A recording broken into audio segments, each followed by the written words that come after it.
Lise, what brings you here? Oh, Alliance business. We have a request for Doma. Well, Hien. But that can wait.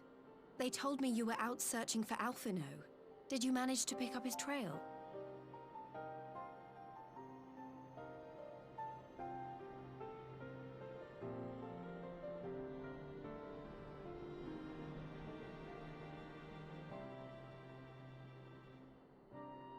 Well, if he wasn't at the crash site, he might still have escaped. We have to keep searching.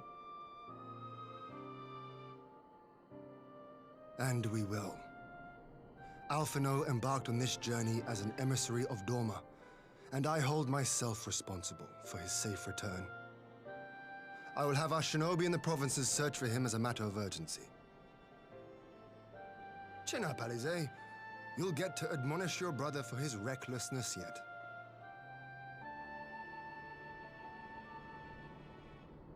Well, someone has to do it.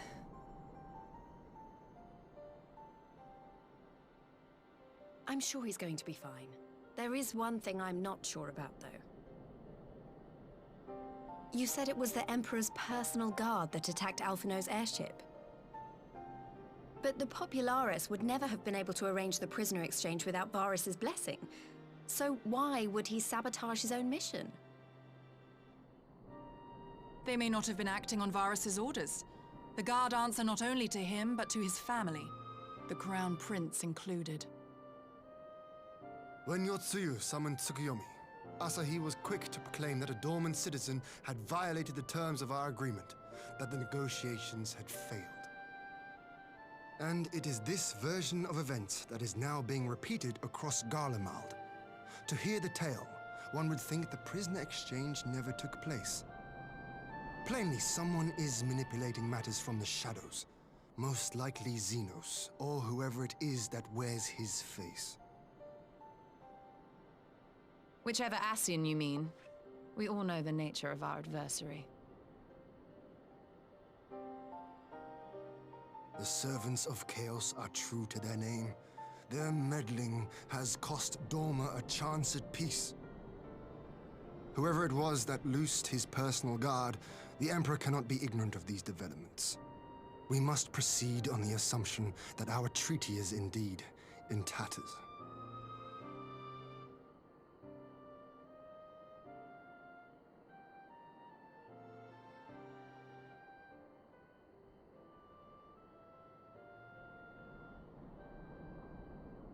But come, Lise. You have journeyed far. Let me hear your petition. Right. So the big news is that Alamigo has agreed to join the Eorzean Alliance. To make it official, and discuss where we all go from here, the leaders of the 5 nations are planning to hold a meeting, and we were hoping you might come too. We've already seen what we can achieve when we work together, and the Alliance hopes to work even more closely in future. They think it's our best hope of keeping the Garleans in check, and I agree.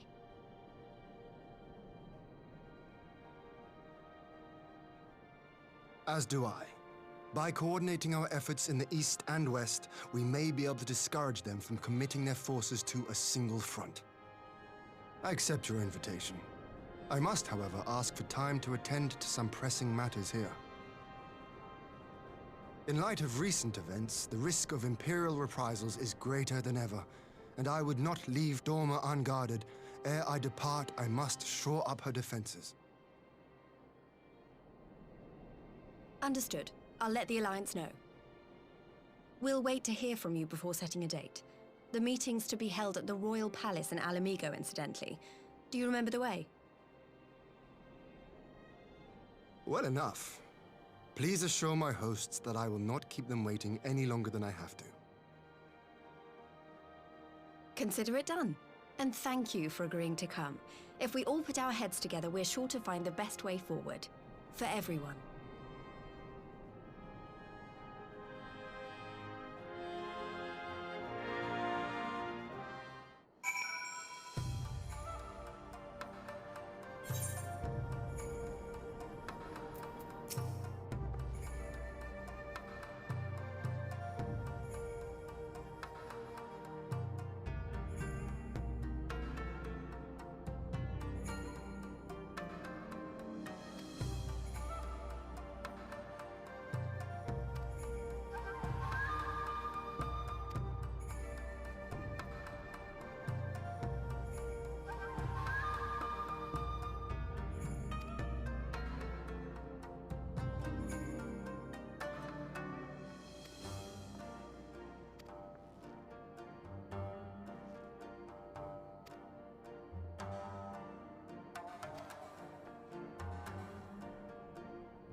If we are to ready ourselves for invasion, we shall need manpower, provisions, and time, all of which are in notably short supply.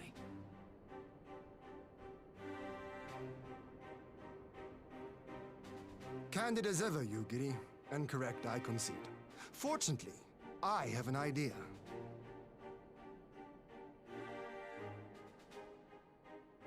'Tis plain no single nation can stand against the might of the Empire. And it was only with the aid of others that Dorma succeeded in winning her freedom. So, I mean to take a leaf out of our Eorzean friends' book and form an alliance of our own.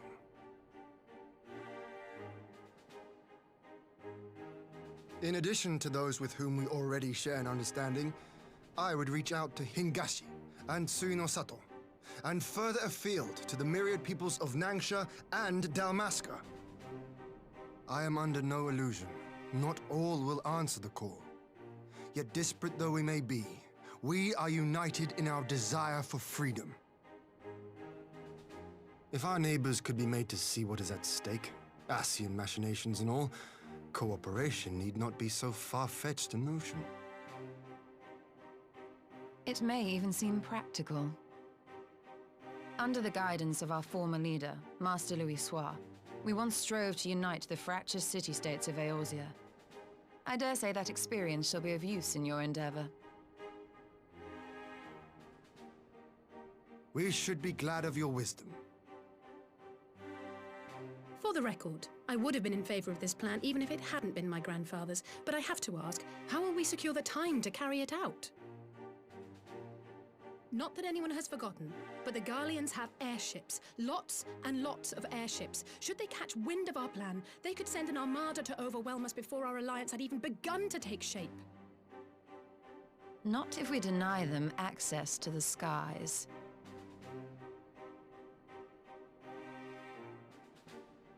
During our time in the Burn, the Warrior of Light and I chanced upon some Allagan ruins. Oh?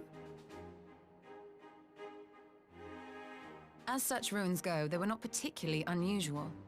But something about the surrounding land struck me as odd. Faint though it was, its ethereal residue was uncannily similar to that of Azizlar. Identical, in fact. For locations so far removed to share a single etheric signature is all but impossible. I conclude, therefore, that the Allagans created the floating continent with land taken from the Burn. While that is a most intriguing theory, I fail to see what relevance it has to Dorma's defense. Azizlar was enclosed in a powerful energy barrier, impenetrable even to an Agrias-class battleship. It occurred to me that those ruins may have enjoyed similar protection. I have no proof, but the Warrior of Light did report seeing a structure resembling other known Allagan field generators.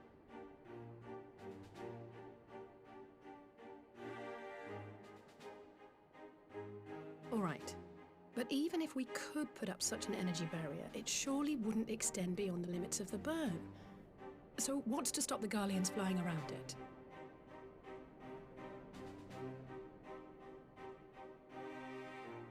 Fuel.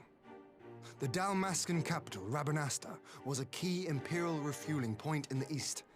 By laying waste to it as a lesson to the rest, the Empire greatly hindered its own operations in the region. If an Imperial fleet were to advance upon Dorma, it would now have little choice but to travel, as the crow flies, over the Burn. I see. A word of caution. Even assuming the generator still functions, raising a barrier of such a scale will require a prodigious amount of energy.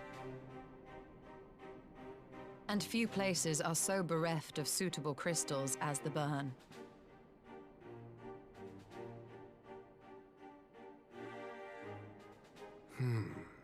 A source of energy. Tell me, did the Allagans make a habit of launching things into the sky?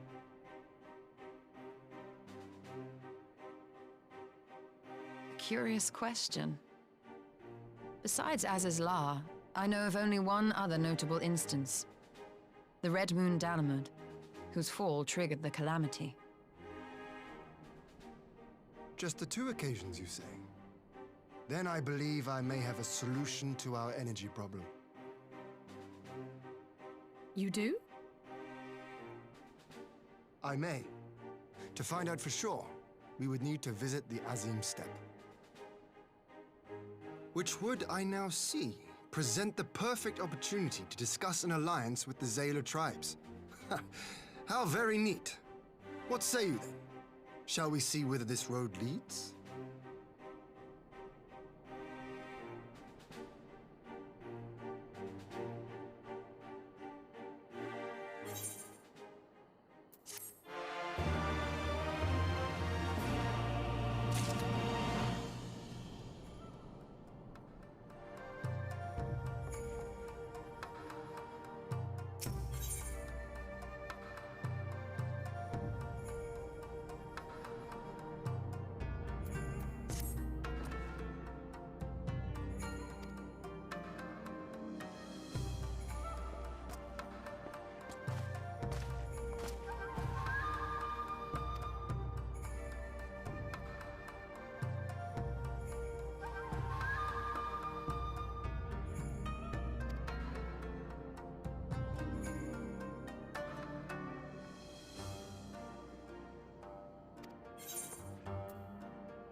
I will never tire of this vista. The endless fields, the boundless skies.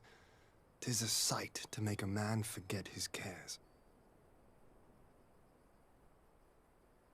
But not his purpose, I trust. Might this be a fitting moment to tell us what we are doing here?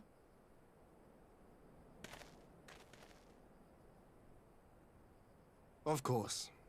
During my time with the Mole, I learned some few myths of this land. One goes thus. In the distant past, when all seemed doomed, a wayfaring soul came unto the steppe. Venturing into the northern crag, he received of Nama a sliver of her essence, a shard of the shining moon, and with it clove the tainted land from the earth. The end thus averted, to these fields did the wayfaring soul return, and venturing once more into the northern crag, he buried the shard, and made unto the heavens an offering of blood.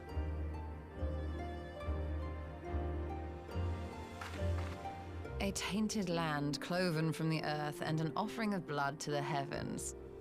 Azizlar and Dalamud. That was my thinking, yes. And you believe that yonder mountains hide an artifact possessed of sufficient power to raise Azizlar up to the heavens? I suppose that might suffice. Worth a closer look, would you say? I would.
Such an abundance of ether. Are we in luck? We are. This is an Allagan artifact, most likely built to regulate the flow of ether. I strongly suspect the ancients used it to stem the flow from here to the burn. That would explain how they were able to untether what became Azys La from its surroundings.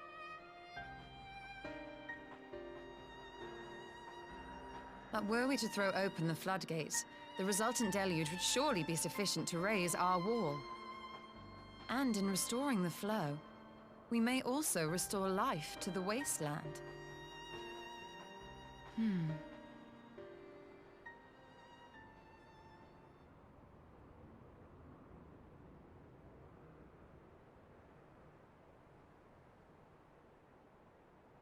What is it?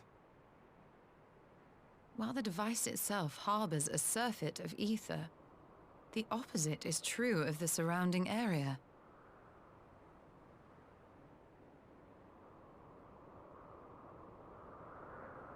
An effect of regulation, perhaps. A similar phenomenon seemed to be occurring in Doma.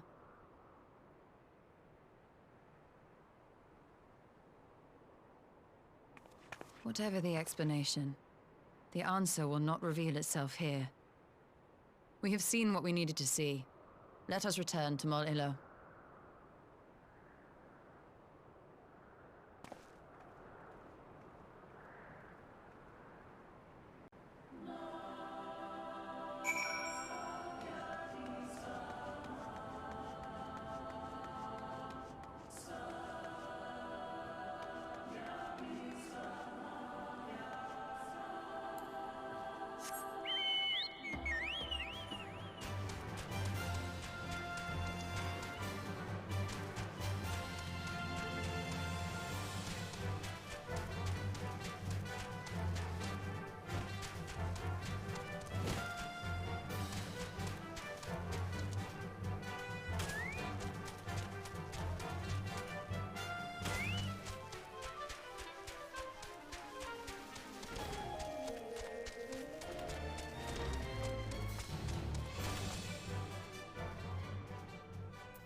Yes!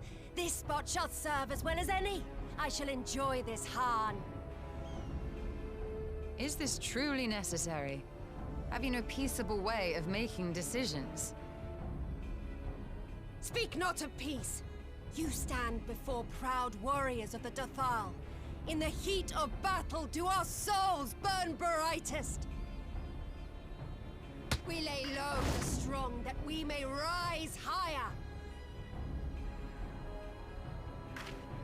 That is our way. The way of might. There is no other. Oh, they do not want for conviction.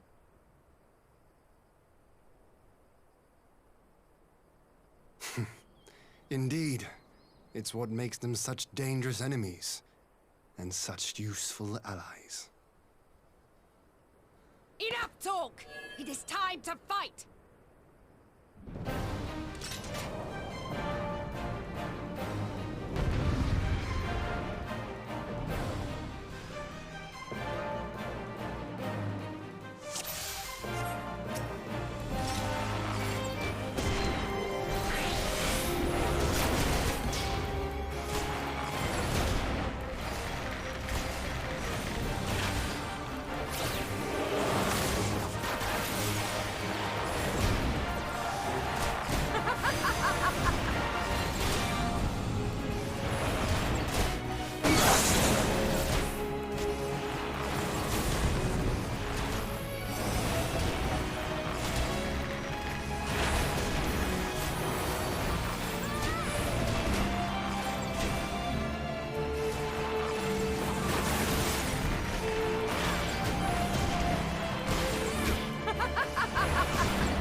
to our souls sing!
To our souls sing!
In death do our souls sing!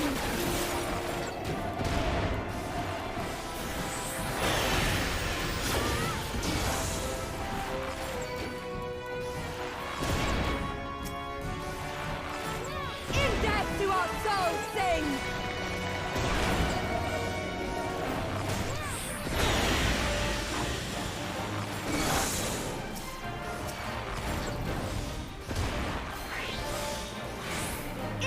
To our souls sing!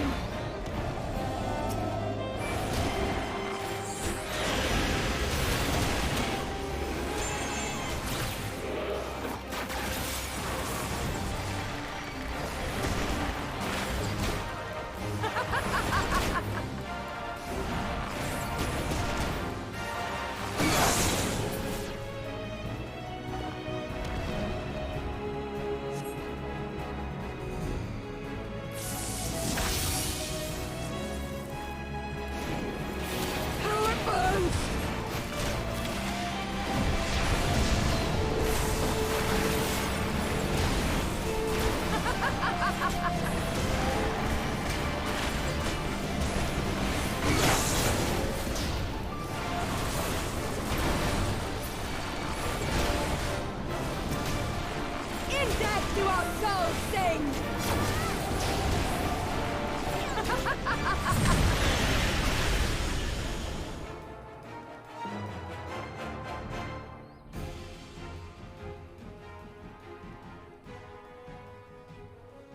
Yes! Yes! Not since the Nardum has my soul burned so!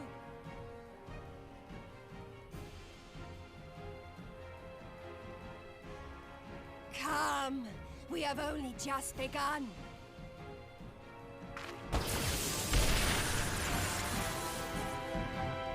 Enough! You were not granted leave to set the steppe ablaze. Well, well, the sun has come out to play. Be gone, Moonstruck Coroneer! I am busy! Fool of a Dothal! Have you forgotten the face of your master already? The sun will never set! From his seat on high, he reigns over all, now and forever.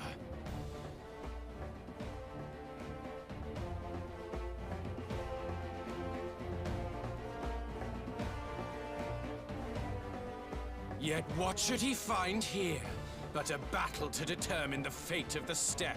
A battle waged without his blessing. This will not stand. You, Doman! You who come to petition the warriors of this land, forget that all Nama's children are wards of the Orinir. As first among my brothers, your petition is mine alone to judge.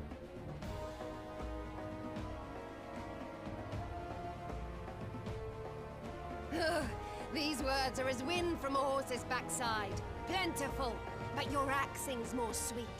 Let her speak for you.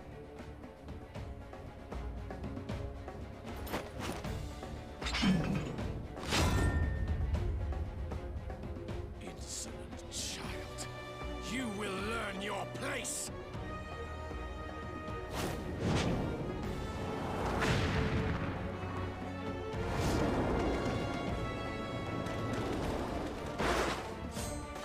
Forgive me, Brother Magni, but we have an arrangement with the Dothal.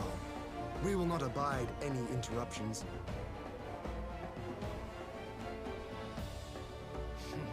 So be it. The sun will pass judgment on all. Didakul, join me.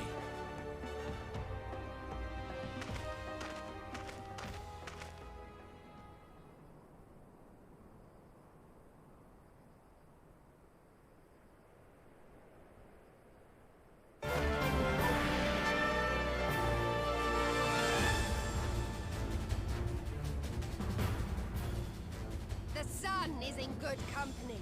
We may dance alone.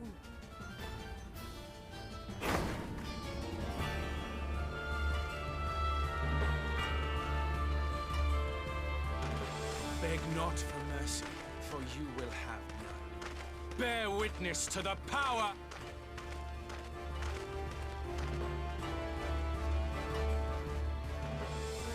Constantly at each other's throats like rabid dogs. Gods, I'm turning into her. I have not the patience for this, but if we must fight, let us at least be brief. Come.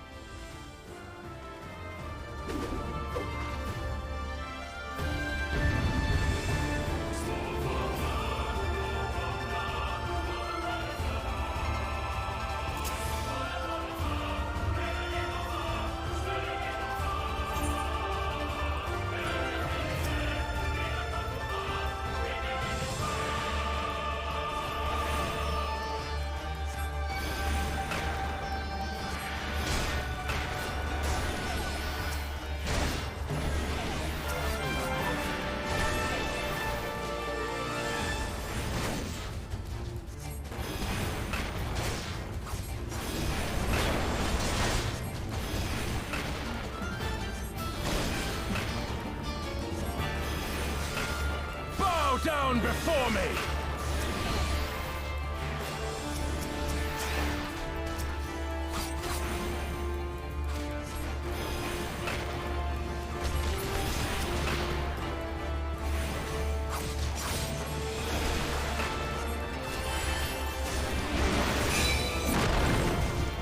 Kneel or die!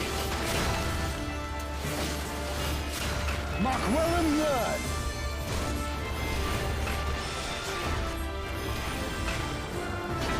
Concentrate!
In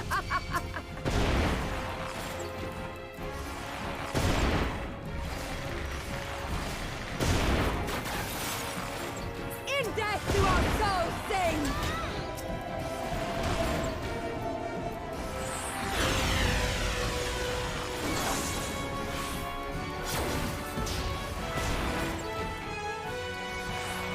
In death do our souls sing!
Down before me!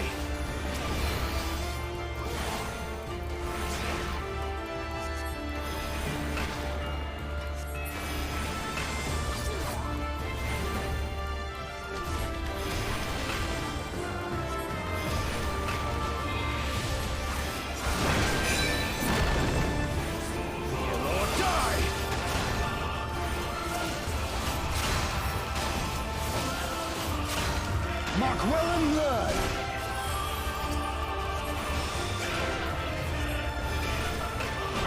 Concentrate!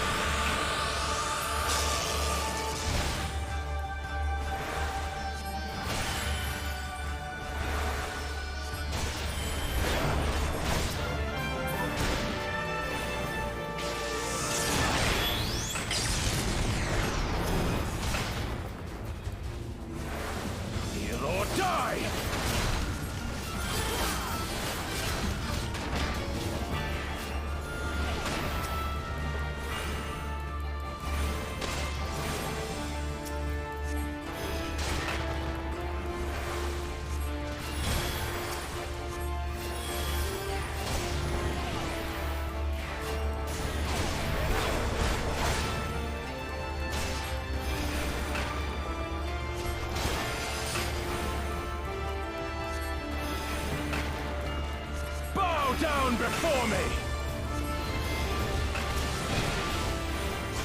Mark well and learn!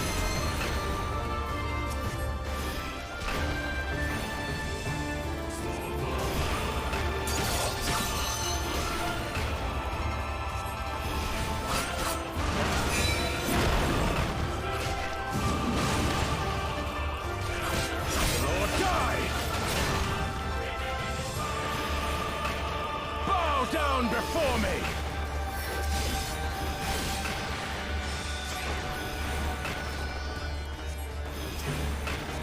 Tremble before the sun!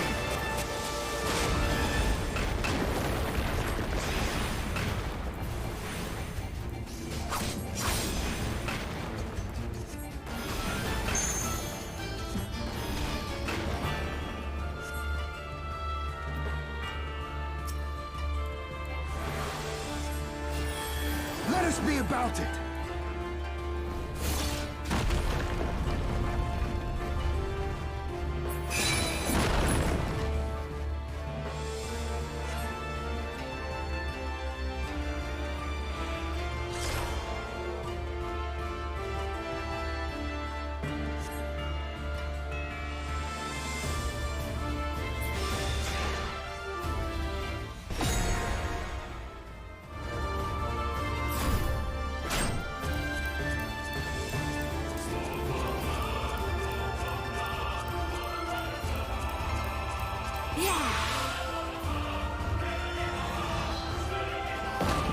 Ether, to me!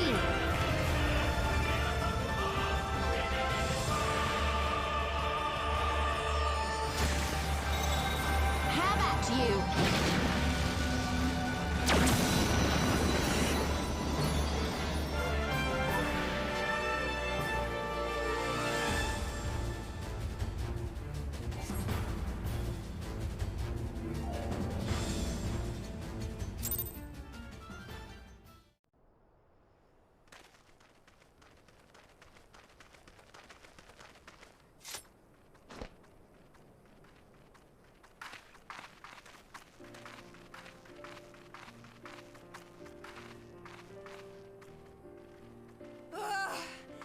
Never have I felt such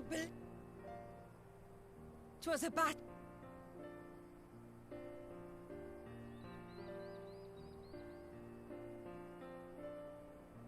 What does the sun say to that?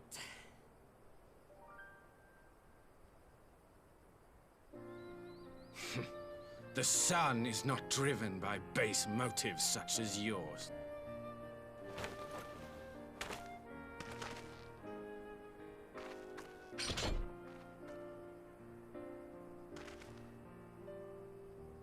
It is the way of the Oranir to accord recognition and respect to the strong. You have made sufficient proof of your strength. The sun... You have our thanks. We are glad to call you allies.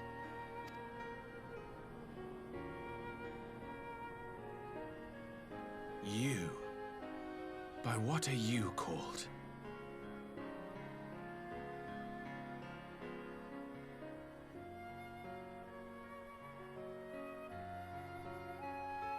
Ishtola, why?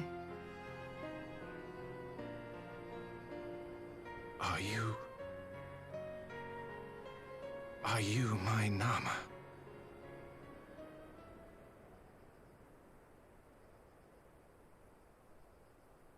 I beg your pardon? In battle, you shone with all the majesty of the full moon's light. Your healing touch, the embodiment of the Dusk Mother's love.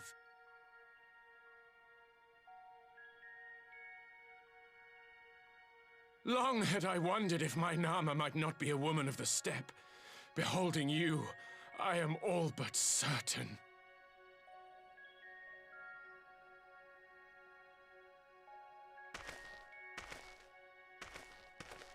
Now, look into my eyes. Could it be? Could you be?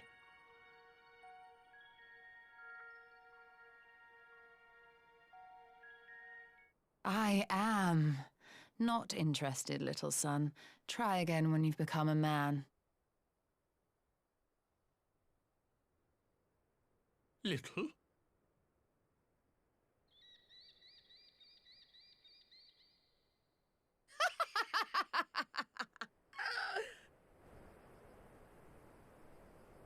Little son! Little son!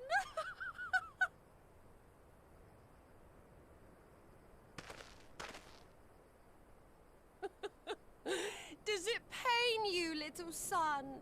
Crave you salve to soothe the ache? Fire to sear the wound in your heart?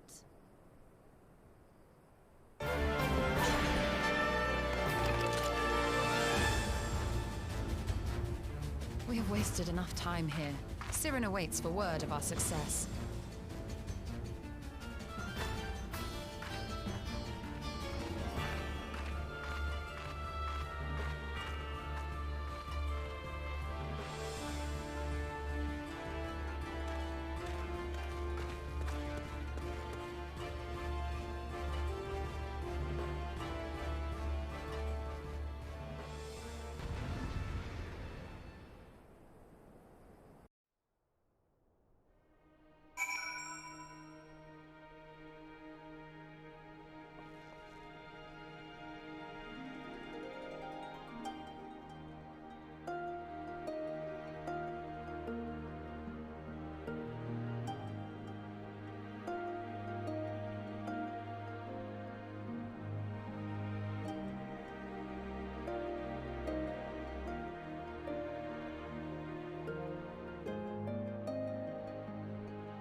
Did it work?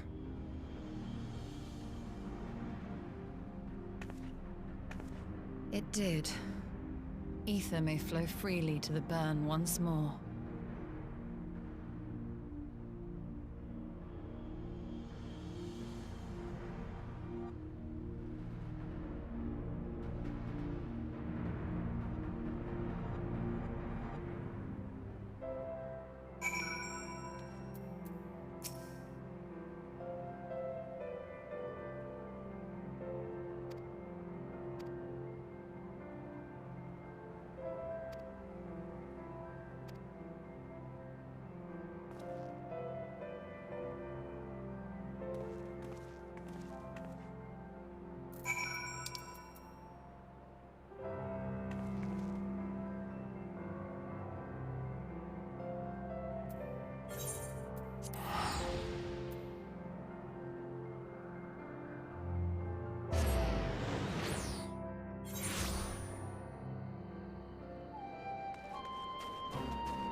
Mistress Lys, Commander Aldin, it gives me great pleasure to formally welcome the city-state of Alamigo to the Eorzean Alliance. The pleasure is ours, Your Grace. I know I speak for all Alamegans when I say that we are glad of this chance to stand with our comrades of the Alliance. And we, for our part, are glad indeed to be able to welcome friends both old and new.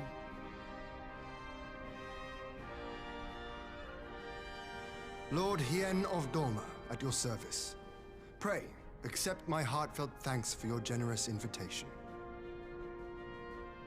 Nay, 'tis we who must thank you for journeying so far. And 'twould be remiss of me not to acknowledge the part the Scions of the Seventh Dawn have played in bringing all of us together. In times of great unrest, you and yours have been our constant companions, without whom we would not be here. With apologies to Lord Hien and Mistress Alize, it occurs to me that we have not gathered in this way since that fateful day in Uldar. The day I lost my arm and my freedom. As I lay in my cell, never did I dream that I would one day be given the chance to represent my homeland at this council. I would not even be alive had you not plucked me from the jaws of death. You, Yugiri, and Alphino. Would that the lad could be with us.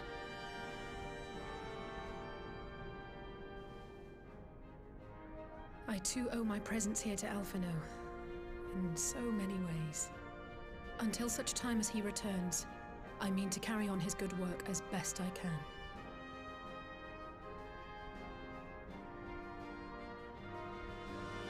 Come, friends. Let us leave the past in the past and turn our eyes to the future. My Lord Hien, pray, tell us how things stand in the East.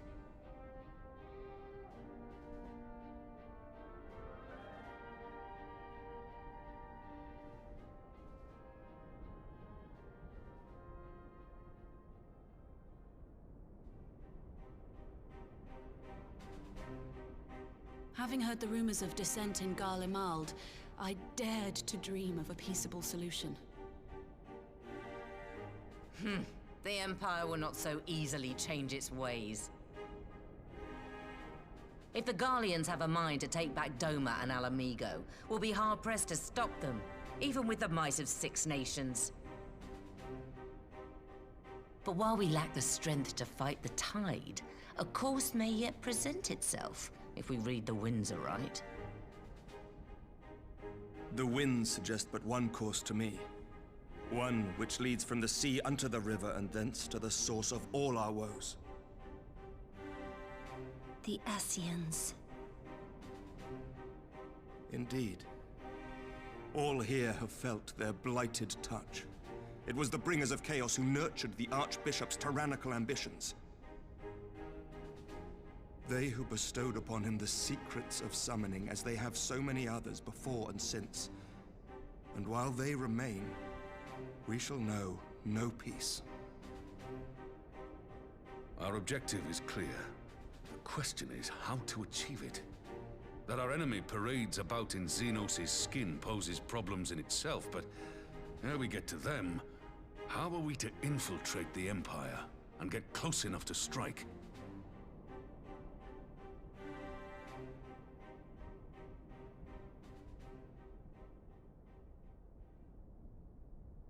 While I see the wisdom in targeting the Ascians, an assassination attempt on Garlean soil would do little to aid our cause, even were it to succeed. It's time we used our enemy's preferred tactic: subterfuge. You have an idea? Speak your mind, Master Thancred. None here know the enemy better than the Scions, and you mayhap best of all. Whatever it is you propose, we will give it fair hearing. On that you have my word. Very well, Admiral. My proposal is thus. We dispatch the shinobi to Imperial territory. There, they sow the rumor that the Crown Prince perished in the battle for Alamego, and that the man parading around is in fact a corpse inhabited by a servant of darkness.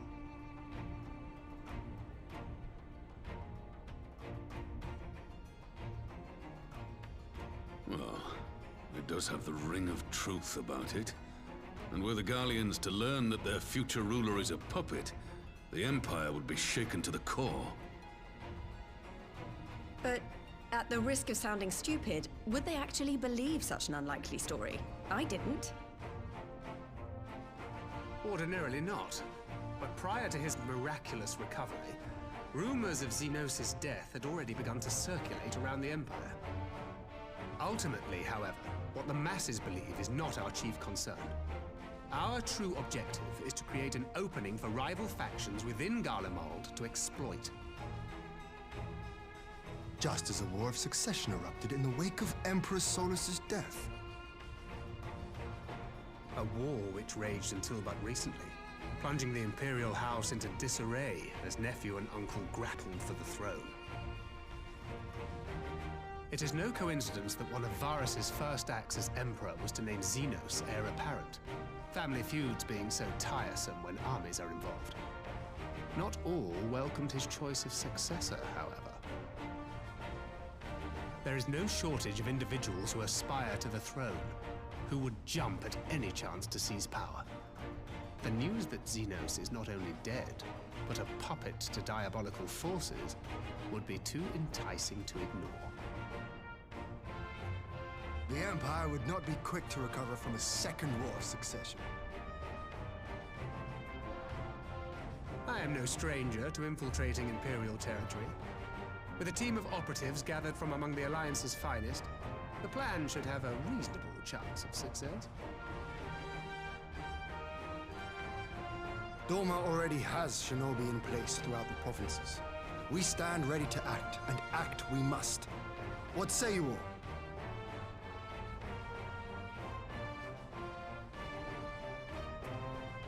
I'm for Master Thancred's proposal.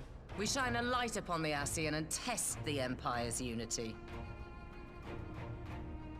'Twas his plot that scuttled Doma's negotiations, was it not? Why then, if we can eliminate him, there may yet be a chance for peace.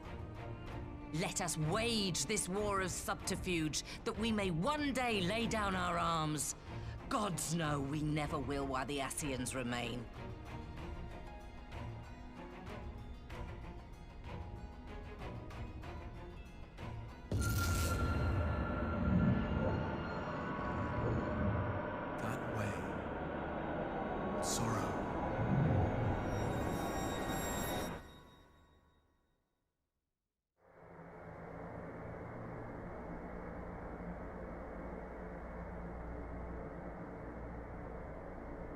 History must be changed.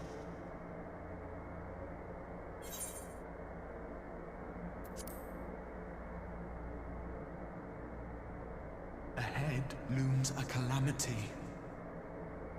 Ahead looms light, expunging all form and life. Twin dooms only you can forestall. Only you. What's the matter?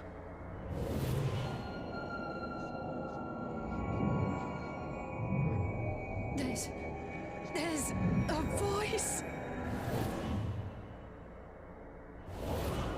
Spies in our midst? Nay, I sense no such presence. Let expanse contract. Eon become instant. Throw wide the gates that we may pass.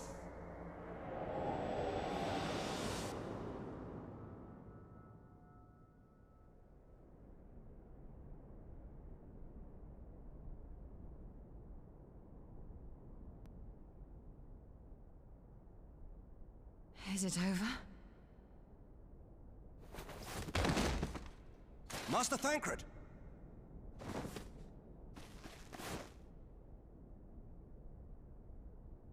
12 for Fend. Bear him to a private chamber. Have every healer make ready. Swiftly!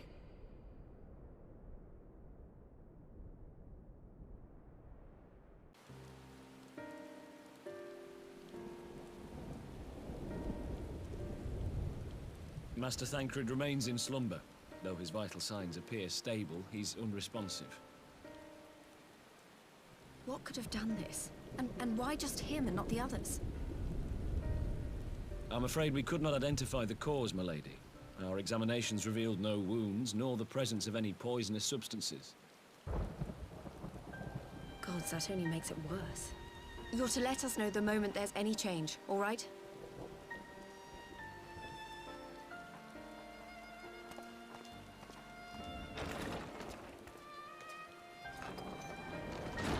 Thank you for coming. Knowing Thancred, he would apologize for being otherwise engaged at so crucial a juncture. In gifting us a course of action, Thancred sowed the seed of all that is to follow. We have but to nurture it as best we can. To him, I would say, rest easy, that he may wake to enjoy the fruits of our labors. Now, the matter of the mysterious voice must not be forgotten. Will you tell me exactly what happened? Alize and I heard a voice in the moments before Thancred collapsed. It was accompanied by a severe headache, as if something were clutching at our minds. Did you experience the same thing?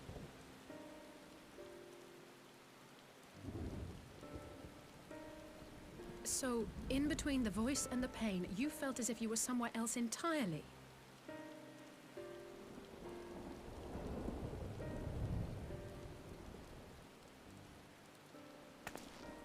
Your testimony confirms my suspicion. That which you experienced was, I believe, your soul being plucked from your flesh. Called. Called?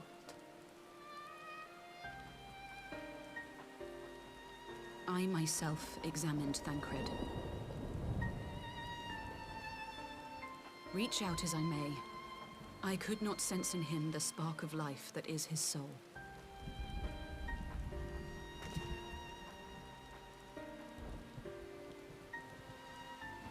That Thancred alone was stricken so is likely due to his heightened sensitivity to the effects of ether, a consequence of his prior possession by the Ascian Vahabrea. The owner of the voice, whoever it may be, reached out to you, called your souls, and in so doing, caused you and yours such pain. But if that's true, where exactly are we being called to? I know not. Yet one thing is plain. Whoever waits for you on the other side is possessed of a power unlike any I have ever known.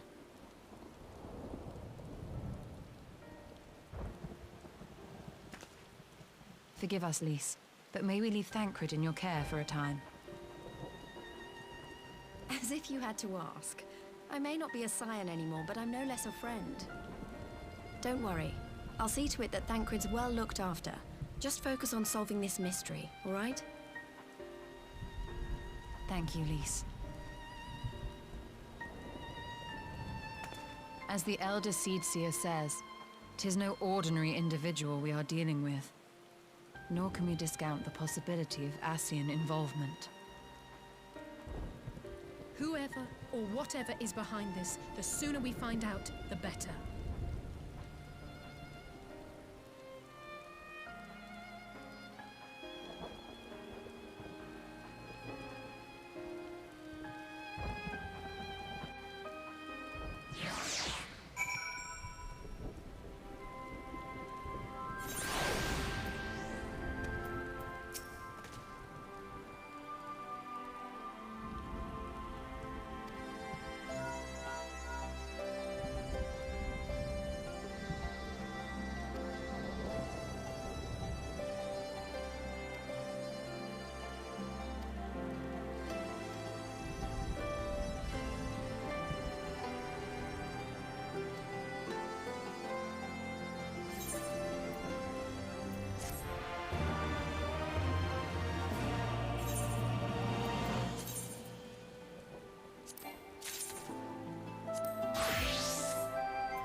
Orianger! God, it's good to see you. Would that our meeting were under happier circumstances. I judged the voice sufficient cause for concern even before you sent word of its effect on our comrade.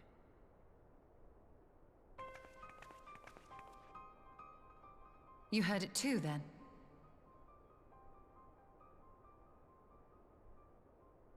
Aye. And all but certainly at the selfsame instant. Alas, pained as I was, I could make little sense of what few words did then reach mine ears.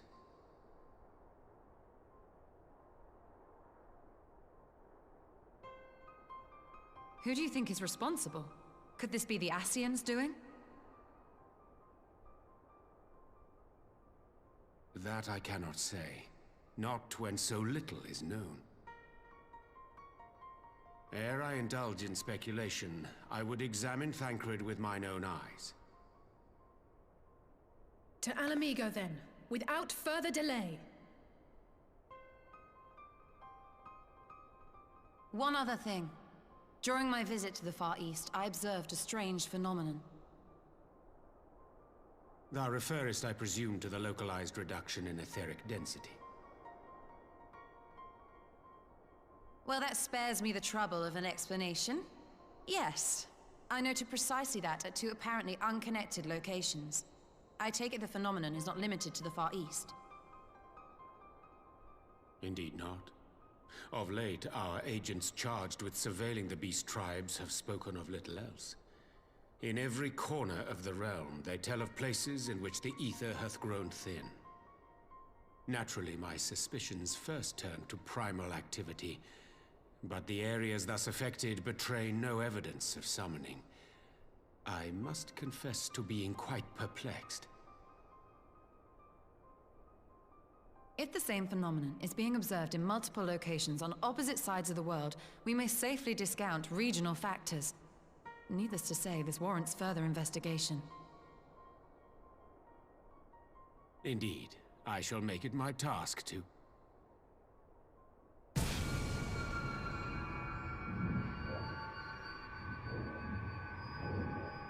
The voice.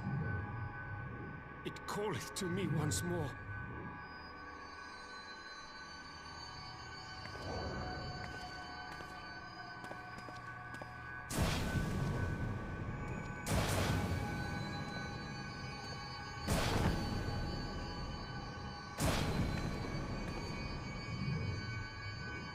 I hear it too.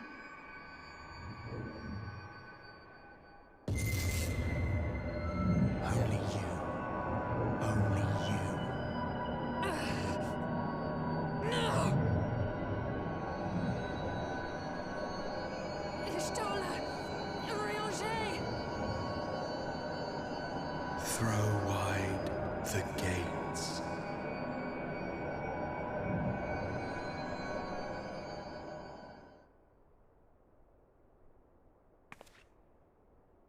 No! No, this can't be happening!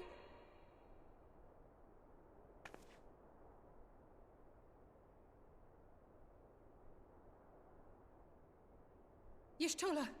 Orianger! Open your eyes!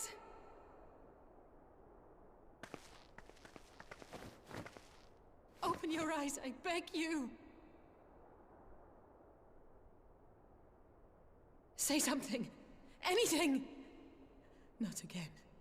Please, not again.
Here he is, my lady.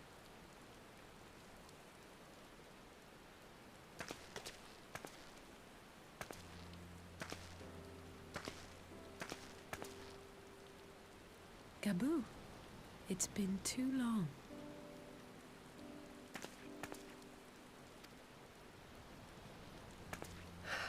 I'm afraid there's been no change. If he can see or hear us, he has given no sign. I see. You're still fighting.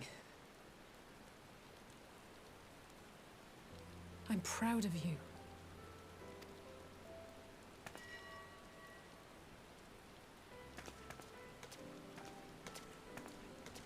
We promised that we would come and visit you together, didn't we? Alphino and I. I'm sorry that we haven't managed that yet.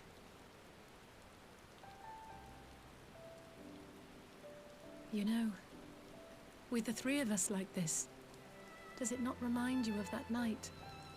Of the stars beyond count twinkling in the heavens?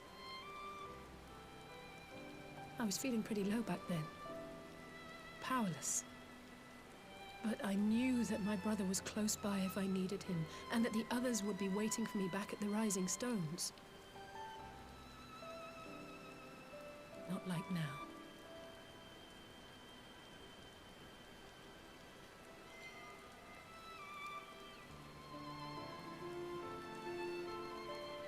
I've seen my share of trouble since coming to Eorzea. Been reminded again and again of my limitations, of how little I can change about this world.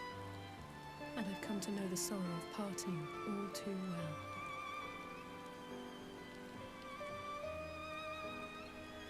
But to have the people I hold dear struck down before my eyes, and be powerless to help them, that I cannot bear.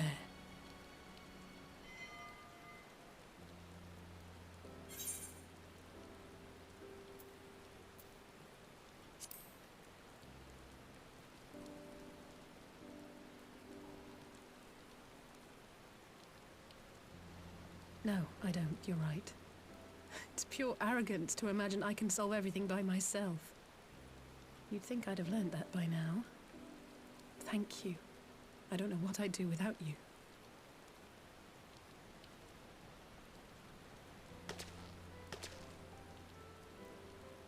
Well, that's more than enough brooding for one day. Come on. We have friends to save.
The populares no longer present an obstacle. Now is the time to bring the Empire's might to bear. A word from your Radiance is all it takes. But one word, and the Imperial army will fall upon Alamigo as a pack of bloodthirsty wolves and tear that feeble nation apart.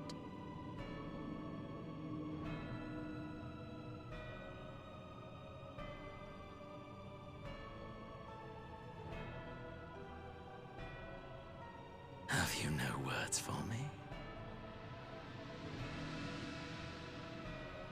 Despite the lengths I go to, an emissary playing the part of a fool. When first I took this face, I swore to use all of my knowledge, all of my power, to further the cause of the Empire. My deeds stand testament to my commitment.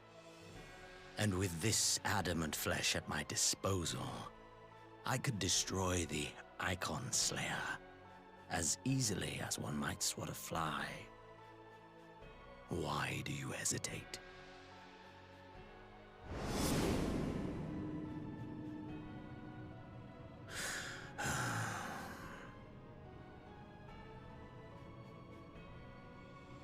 Our enemy is resourceful.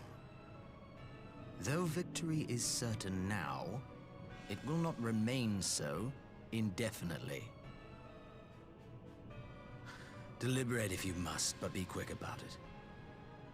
We'll speak again when you have unburdened yourself of doubt. Until then, I take my leave, Father.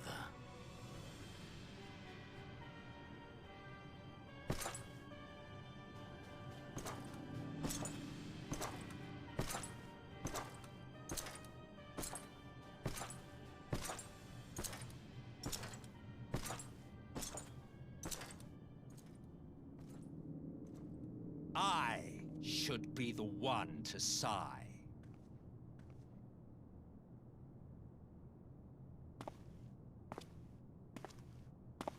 I played my part to perfection.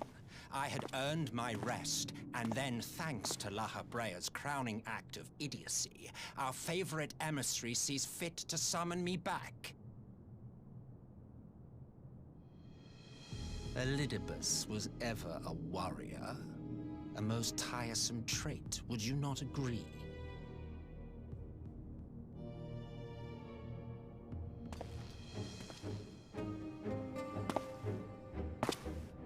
What? Have you no words for me either? No matter. I've long grown weary of this mummery. Now, my dearest grandson, let me remind you of your place in the simplest of terms.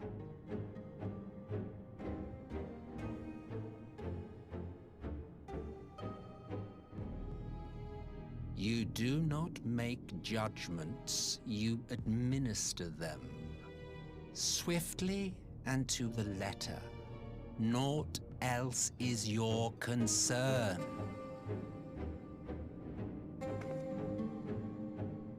Elidibus may be an insufferable bore, but he is no fool. His choices as emissary seldom err.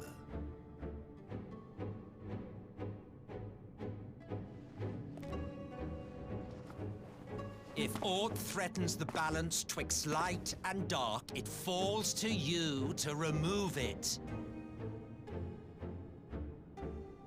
Be it by your own hands or by your armies, you have ample means at your disposal.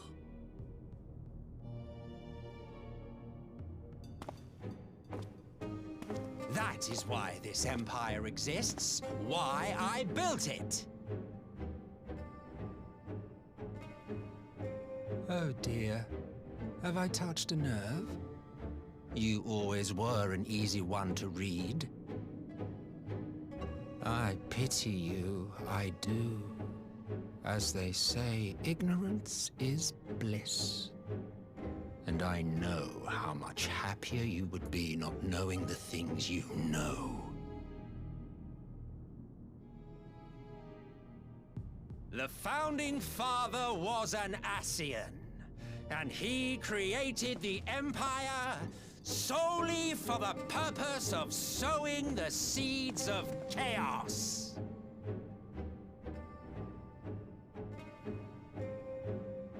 Don't take it personally.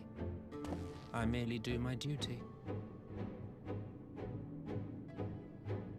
To bring about a calamity requires no small amount of power, and there is no surer way to obtain such power than by collecting powerful pawns.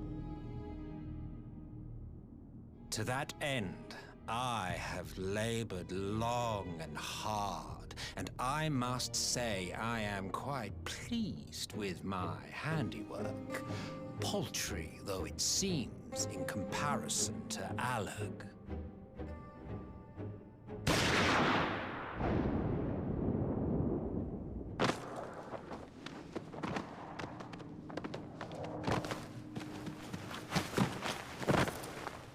You fiends are overfond of your own voices.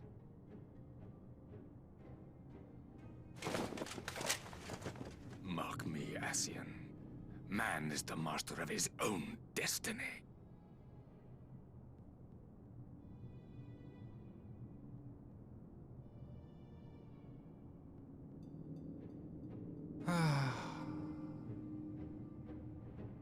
Such a waste of time and energy, both yours and mine.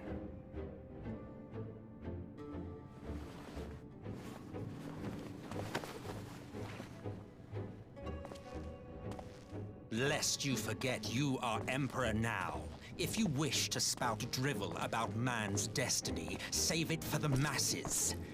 It will serve to give them a sense of purpose, and you pliant pieces for the game.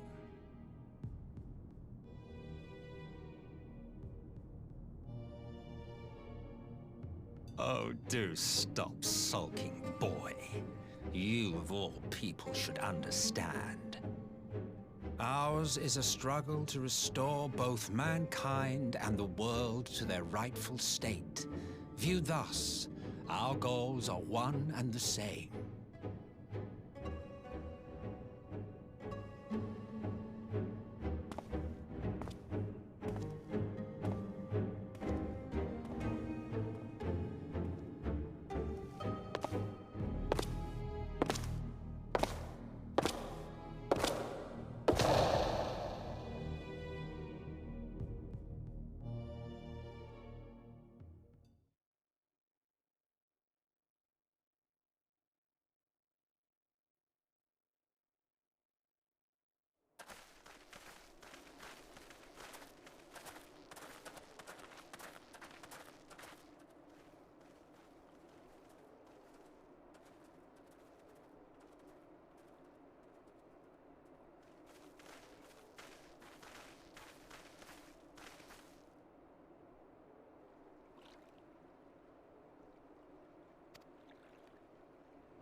I'm glad you've come, though I'm afraid there's little in the way of good news. After you left, we reached out to both the Alchemists Guild and Stillglade Fane and attempted all manner of treatments. But the results were always the same. Whatever the answer is, it's not alchemy or conjuring. Why did it have to be Y'shtola and Urianger and not me? Out of all of us, they are the ones who could feasibly have solved this puzzle. And Elfino's still missing. Gods, it's all going wrong. Where do we even start? A grave situation indeed. Might I be of some assistance?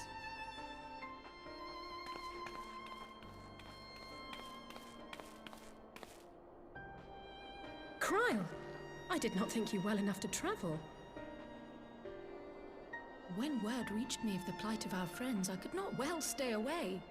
As a fellow scion, not to mention your erstwhile mentor, this is one of those times you should feel free to call on me, regardless of my personal circumstances. Yes, I should have thought of that. Thank you for coming, Kryle. We would welcome your insight. And I should be happy to provide it. Now, what's this I hear about Alphino heading into Imperial territory? That boy always did have some funny ideas. Do you remember the speech he gave when he was accepted to the Studium?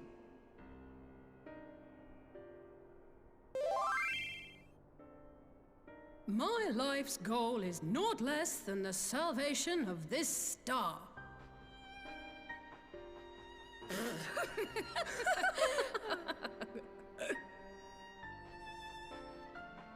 That particular grand pronouncement has been a source of great embarrassment to him, as you know. But the fact of the matter is, he meant every word and has lived his life accordingly. Yes, he remains altruistic to a fault, but I'm worried he was too fixated on his goals to see the dangers, as has happened before. You needn't be so concerned. Though his values remain the same, Alphino is not the blinkered boy he once was. Slowly but surely his eyes have been opened, thanks to a certain someone. A certain someone whom he'd be mortified to learn had heard about his little speech. Mum's the word, eh? Right, I'd better have a look at our patients. They're in the infirmary, I assume. I'll need absolute quiet, so it would be best if I did this alone. If you'll excuse me.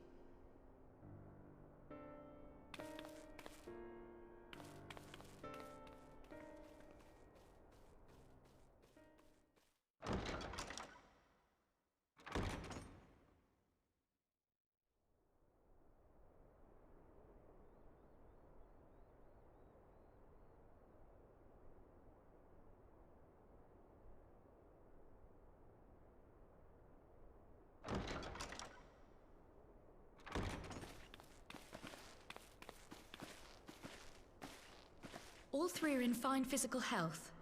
At a glance, I would say they were merely sound asleep. Except for the fact that I couldn't sense the slightest trace of them in their bodies. It's as if their souls have taken leave of their physical forms. Ah, yes. The Elder Seedseer made a similar observation. I've read the report. When you heard this mysterious voice, you described feeling as if you were somewhere else, yes? If we assume the ether which comprises your essence is being drawn to some other place, then it may be possible to follow the trail it leaves behind, just as we did in our search for Thancred. I wasn't around for that, but I can't imagine it was easy. Oh, it wasn't. But that's no reason not to try. I will have need of Master Matoya's crystal eye if I'm even to make the attempt. So I suggest we pay her a visit.